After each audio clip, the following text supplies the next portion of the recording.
Did you know that occupational therapists do not help you get a job? What? They don't?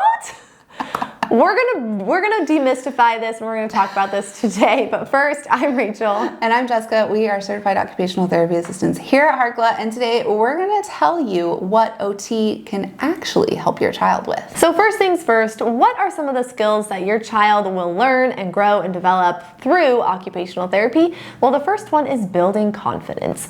Generally, we see kids come into occupational therapy who do lack their self-esteem because they've been told that they're struggling in so many different areas. Professionals are talking in front of them about things that they struggle with, and they hear people talk about all the things that they're doing poorly instead of all of the things that they're doing really well. So as occupational therapy practitioners, we have the ability to really help boost a child's self-esteem and improve their confidence through play-based activities and interventions. Yeah, this is one of my favorite things to do in the clinic setting, is to talk to parents about how these hard things that we're going to do in our OT sessions are going to build their child's self-confidence. It's going to help them trust their body. It's going to help them understand their emotions better. And all of this is just going to help them build their confidence in who they are and what they can do. So this is something I really love doing. And one of the phrases that I use all the time with my clients is, you can do hard things. Did you know that you can do hard things? And the coolest thing is when a child is doing something hard and all of a sudden their self-talk is coming out and they say, I can do it. I can do hard things.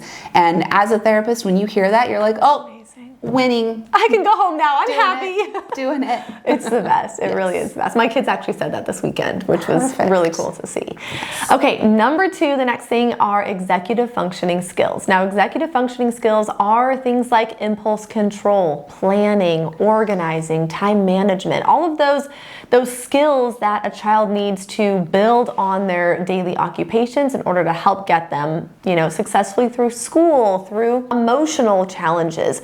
It really takes their underlying skills to the next level. And as occupational therapy practitioners, we can teach them through strategies or accommodations and modifications in order to help improve those executive functioning skills. Now, we want to remember that the executive functioning skills live in the prefrontal cortex of our brain, and that part of the brain is not actually fully developed until like the mid-20s is what research is showing now. So keeping that in mind for our children and understanding that we are going to help them build these executive functioning skills, but it's not going to be perfect, and it is going to change as the child gets older.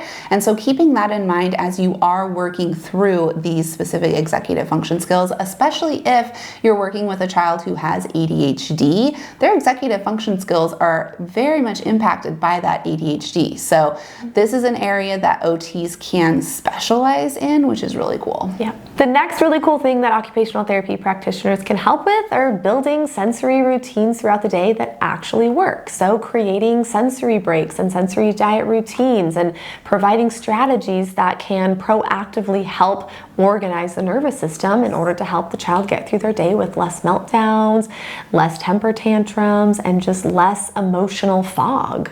So as OT practitioners, we can help create sensory diet routines for the home, for school. We can help give families alerting sensory strategies, calming sensory strategies, and we can also help develop sensory-friendly environments, sensory-friendly classrooms, a sensory-friendly home, really just anything sensory related. We can do that.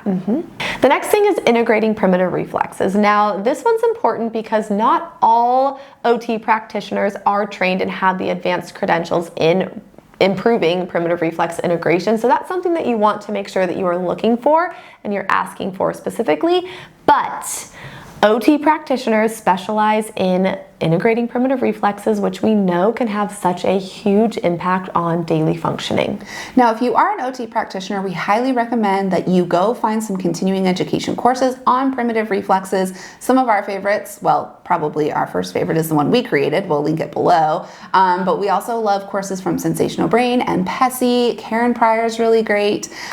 She really talks about like the neurology of it. So make sure that you are getting some continuing education in this area to help your clients, because primitive reflexes are going to affect every single client that you work with. And you want to be able to talk about primitive reflexes and how they affect emotional regulation, coordination, development, And then you want to be able to make sure you can test and provide integration exercises and activities to your clients. Yes. Okay, the next thing that OT can help with is providing strategies and improving independence in daily activities. So a big part of OT is helping children improve their activities of daily living, their instrumental activities of daily living. So anything from sleeping to getting dressed, to eating, to playing, to going to school.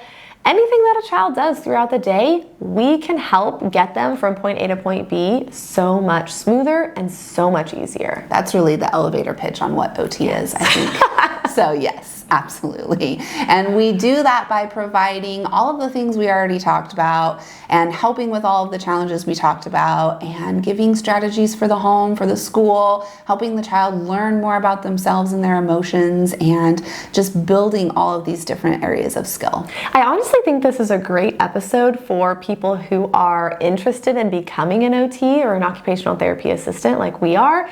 This is a great video to just learn if this is the right profession for you, specifically the pediatric section. Yes. If you enjoyed this video, if you found it helpful, make sure that you check out all of the links below. Make sure you click the thumbs up button, subscribe, and share this video with a friend. If you're looking for more resources, definitely check out our podcast, All Things Sensory by Harkla. You can find it on its own YouTube channel. You can find it on Spotify, on Apple Podcasts, wherever you listen. Yep, and make sure you're following us on Instagram. We're at Harkla_family, as well as at All Things Sensory Podcast. And make sure you share this video if you found it was helpful for you. Share it with friends, family, anyone who can benefit. Yep, and we will see you next week for a new video. Okay, bye.